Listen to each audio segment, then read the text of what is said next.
Hi guys, అందరూ ఎలా ఉన్నారు? నేనైతే చాలా చాలా హ్యాపీగా ఉన్నాను. ఎందుకు ఈ హ్యాపీనెస్ అనుకుంటున్నారా? సో యాక్చువల్గా మా ఫ్యామిలీలోనే ఒక చిన్న చోటా బ్యాచ్ అయితే ఉందన్నమాట. మేమంతా ఒక దగ్గర కూర్చొని ఫుడ్ తిని కబుర్లు చెప్పుకొని చాలా రోజులైతే అయిపోతుంది. సో అందరం కలిసి ఒక చోట అయితే కూర్చొని డిన్నర్ చేయాలని అనుకున్నాము. సో దానికోసం అయితే ఇంట్లో ఒక చిన్న ప్రిపరేషన్ అయితే చేస్తున్నాము. సో ముందుగా ఈ చికెన్ స్కిన్ తో కర్రీ అయితే చేయబోతున్నాము. మీరు ఎప్పుడైనా చికెన్ స్కిన్ తో కర్రీ చేశారో లేదో కామెంట్ చేయండి.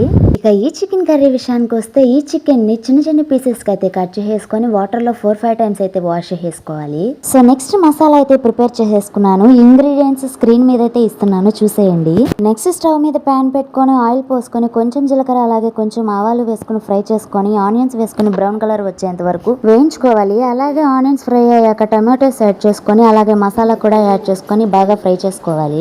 నెక్స్ట్ పసుపు కారం యాడ్ చేసుకొని బాగా ఫ్రై అయ్యాక వాటర్ ఇంకా ఫైనల్ గా బాయిల్ చేసుకున్న చికెన్ వేసుకోవాలి.